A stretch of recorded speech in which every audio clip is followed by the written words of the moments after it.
Hey everyone, welcome back to another Today in Tarkov, the show where we get you caught up on everything Tarkov. Even if you don't have Twitter, play around in there on Elon Musk's new playground. Okay, so I don't want to double up on what we talked about yesterday and just drag it out for those of you that have already seen it or already up to date. But we'll do a quick cliff notes to make sure we're all on the same page. So as we left it yesterday, PK had sent a letter to Skier saying that they're going to shut down shop and all the traders are going into hiding because the LightKeeper is apparently a super scary dude. And with that, poof, there go the traders. No more traders, except Fence. We have Fence, so he must be something different than a trader. And because Ragman is the source of the flea market, that is gone as well. All right, you're all caught up now. So if you want more detail, you want some more information on the lore, the letters and stuff, go check out yesterday's video if you haven't watched it yet. I highly recommend it. I go into a lot more detail about that stuff, and it's actually kind of interesting, at least I think so. Well, as the day went on and I was streaming, we got another letter from Rizzy. Now, this is the Ginger Scav that we all have come to know because he's been writing all of the letters we've had since the Raider event. And he's writing to the same guy, his buddy Chipushali or whatever. I can't say his name. It's actually kind of a bad word in Russian, I think, anyways. So probably better that I don't pronounce it right.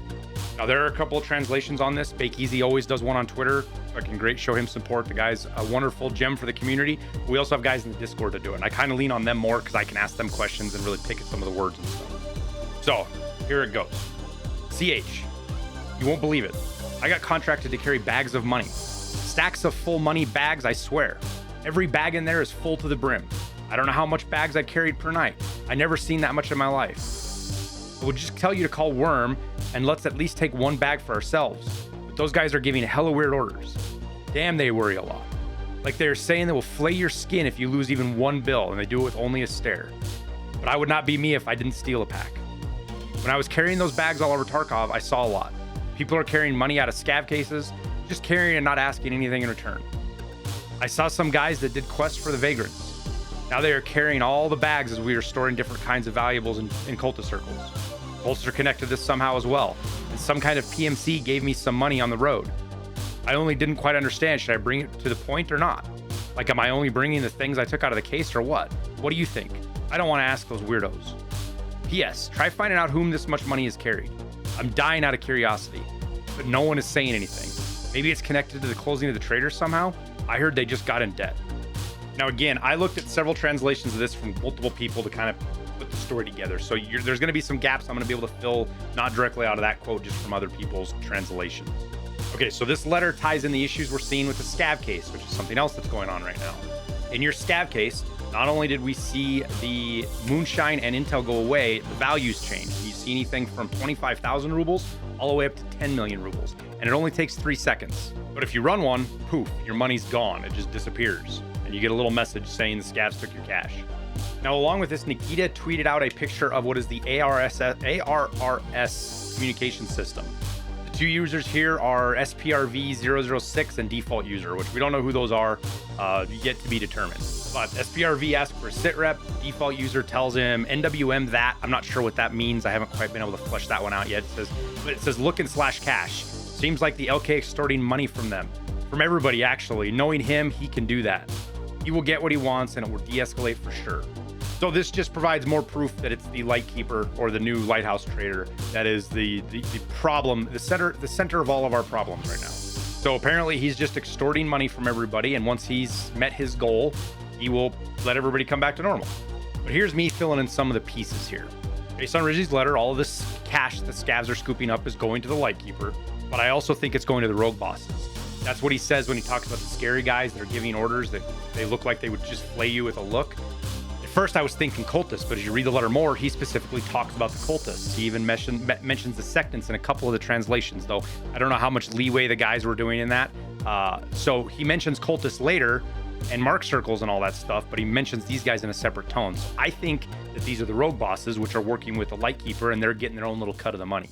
So what's the point of all of this? It's extortion. Pay me money or you get hurt kind of stuff, just like the old mob used to do things. With the little /cash thing, guys figured out pretty quickly that Escape from Tarkov /cash gives you a website that shows money collected, along with now, which they showed later. It was earlier this morning that this popped in, but left to be collected. And as you can see, that's a pretty damn big number. Looks like LightKeeper wants 1.5 trillion rubles. Now, when we reach that, I guess we get the traders back and everybody's happy, right? I don't think so. I don't think it's going to be quite that cut and dry. I think there's another shoe to drop. There's more lore to happen, and BSG is going to keep mixing this up as we go along. Now, what makes this count up? Scav cases for sure, based on the lore, and I think paying the guys for the car extracts. You know, when you pay the 3,000 or 5,000 or 15,000 if you're a bad scav, I believe those go towards this value. Now, the guys in chat have said everything from insurance and repairs to selling and buying stuff off a fence, but I don't see anything in the letters that indicate that. I guess it could be true, but nonetheless, running scav cases seems to be the best way to do this. Now, in another interesting twist with this morning to tack onto everything else, it looks like they have adjusted some of the loot in the game. Safes have a way more money in them, and so do cash registers. Guys are saying they're pulling anywhere from 50 to 100,000 rubles out of safes and up to 50,000 rubles out of cash registers.